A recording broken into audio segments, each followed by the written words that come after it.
Ողջույն։ Հիշում եք, երբ ջերմուկի ներմուծումը Ռուսաստանի Դաշնությունն արգելեց, էկոնոմիկայի ՔՊԱ-կան նախարարը լոպազացավ, թե հարցը կլուծենք, այդպիսի հարցեր ենք լուծել։ Նա երևի չի էլ հիշում ինչեր է ասել, նույն այնքան խոստում է տվել, այդպես պահի տակ տվել անցել առաջ։ Լրագրողների, լրատվամիջոցների հեռախոսները տրաքվում են զանգերից։ Գյուղացիները, արտադրողները խնդրում են, պահանջում են անդրադառնալ իրենց խնդիրներին, լուսաբանել։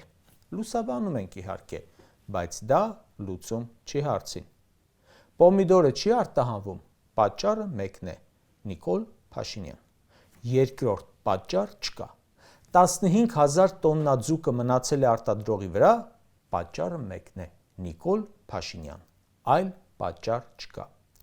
Ռուսական շուկան մեր առաջ փակ է, պատճառը մեկն է՝ Նիկոլ Փաշինյան։ Եվրոպական շուկան չի բացվում մեր առաջ, պատճառը մեկն է՝ Նիկոլ Փաշինյան։ Արարատի մարզի Ոսկետափ համայնքի բնակիչները փակել էին Երևան-Երազղ ավտոճանապարհը եւ բողոքում էին լոլիկի չմթերումից։ Արտահանում չկա, գործարանը չի ընդունում, շուկայում չի վաճառվում։ Բավարկերը ո՞նց անենք։ Բանտանիքը ո՞նց պահենք։ Երեխաների կրթության հարց կա, հազար ու մի հարց կա։ Մի թիվ հիշեցնեմ Ոսկետափում հունիսի 7-ի ընտրություններից։ Վստահ եմ, որ ընտրությունների արդյունքները կեղծվել են։ Դա չենք քննարկում, բայց այդ համայնքում պաշտոնական արդյունքը հետևյալն է. Ուժեղ Հայաստան 344 քվ, Հայաստան Դաշինք 165 քվ, ՔՊ 1220 քվ։ Չեմ հավատում, թե այդքան մարդ ձայն է տվել Նիկոլին։ Այլապես ստացվում է պոմիդորը տնկել են, իմացել են, որ եթե Նիկոլը ընտրվի, իրենց բերքը թափելու են եւ այդքան ձայն են տվել։ Ինչ տրամաբանությամբ։ Ու հիմա ինչ են պահանջում, ումից են պահանջում։ Ընդ որում փակել են այն ճանապարհը, որը վաղը նույն Նիկոլը երևի հանձնի Ադրբեջանին որպես անկլավ։ Արտադրում են մթերք ու պետք է բողոքի ակցիաներ անեն, որ իրացվի։ Աբսուրդ է, ու այդ ապրանքը արտադրելու տարբեր փուլերում էլի բողոքի ակցիաներ են արել։ Նրանց հարցի լուծումը արտահանումն է,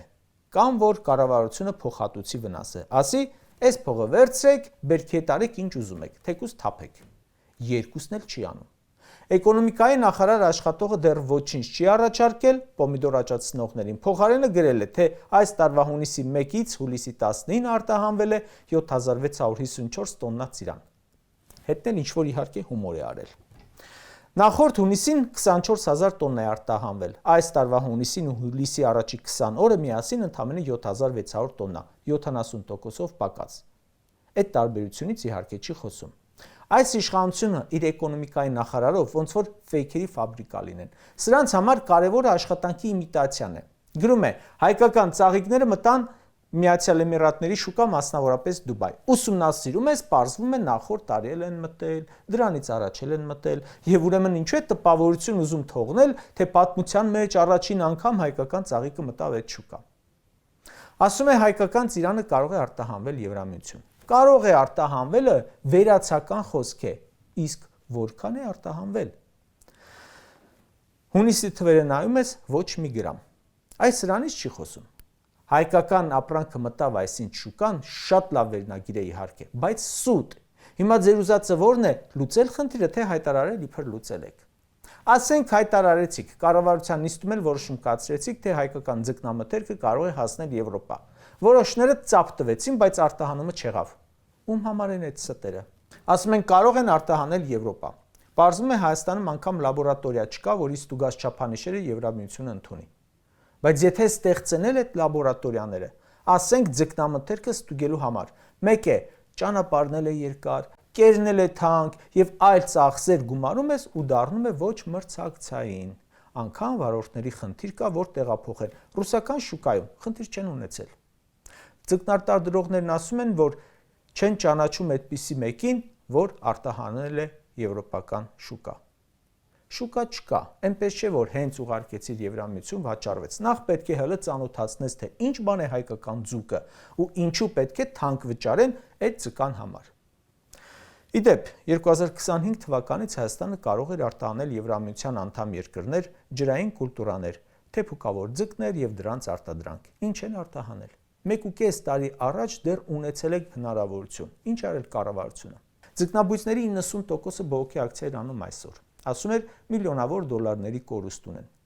Ասում են Պապոյանը լուր հրապարակում, թե գնացել հանդիպել է ձկնարտադրողի։ Քննարկել է, բայց ընդամենը մեկ ընկերության հետ։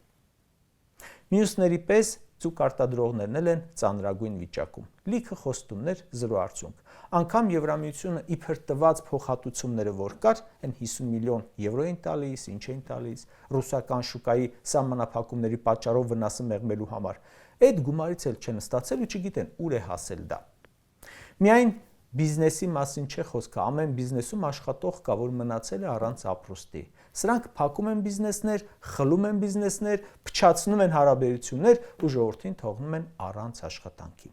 Այսօրվա ակցիանողներն ասում են 2000-ականների իշխանությունը ձկնային ոլորտը համարել է գերակա ճյուղ ու զարկ տվել արտադրությանը։ Հետո տարիներ շարունակ չարչարվել են, ռուսական շուկա են մտել, սկզբում արտահանել են 60 տոննա, աստիճանաբար շատացրել են ու դարձել 13000 տոննա։ Այս իշխանությունը եկել ու զարկ է տվել արդեն հակառուսականությանը ու վարի է տվել ամեն ինչ։ Ու քաղաքացիներից մեկն առաջարկում էր գնալ Եվրամիության գրասենյակի դիմաց միտինգ անելու, որովհետև ասում էր սրանք պարում են նրանց դուդուկի տակ։ Նրանք են որոշում, թե մեր երկրի կառավարությունը ինչ անի։ Նրանք են ստիպում հարաբերություններ փչացնել եւ հասել ենք այսօրին։ Ժորժ ջան, այսօր ակցիա անող ձուկ արտադրողները, 3 ակցիա անող պոմիդոր արտադրողները ընդամենը փոքր մասն են տուժածների։ Այս քպական կառավարությունը ոչնչացնում է ամբողջ գյուղատնտեսությունը։ Եվ իհարկե, ոչ միայն գյուղատնտեսությունը։ Կարճ ասած, այսօրվա ակցիայի ժամանակ մի տատիկ էր միայն, որ ասում էր, եկեք չքաղաքականացնենք։ Մյուսները հասկանում էին, գիտակցում էին արդեն, որ մաքուր քաղաքական խնդիր է, որ Ռուսաստանի Դաշնության շուկան փակվել է, դա էլ է քաղաքական հարց, ուղղն ու ծուծով։ Ու այն, որ այլ շուկա չեն կարողանում գտնել, դա էլ է քաղաքական հարց։ Ու դա կկարգավորվի այն ժամանակ, երբ այս քաղաքականությունը վարողները չլինեն իշխանության։ Երբ սրանց անվանում ենք ոչ լեգիտիմ, այդ ոչ լեգիտիմ են ոչ միայն չընտրված լինելով, իշխանությունը զավթելով։ Այն իշխանությունը, որ չի կարողանում պրոբլեմ լուծել, ոչ լեգիտիմ է։ Լեգիտիմությունը ուղիղ կապված է աշխատելու ունակության հետ։ Հիմա սրանք չեն կարողանում ձեր որևէ խնդիր լուծել։ Հենց սա լեգիտիմության բացակայությունն է։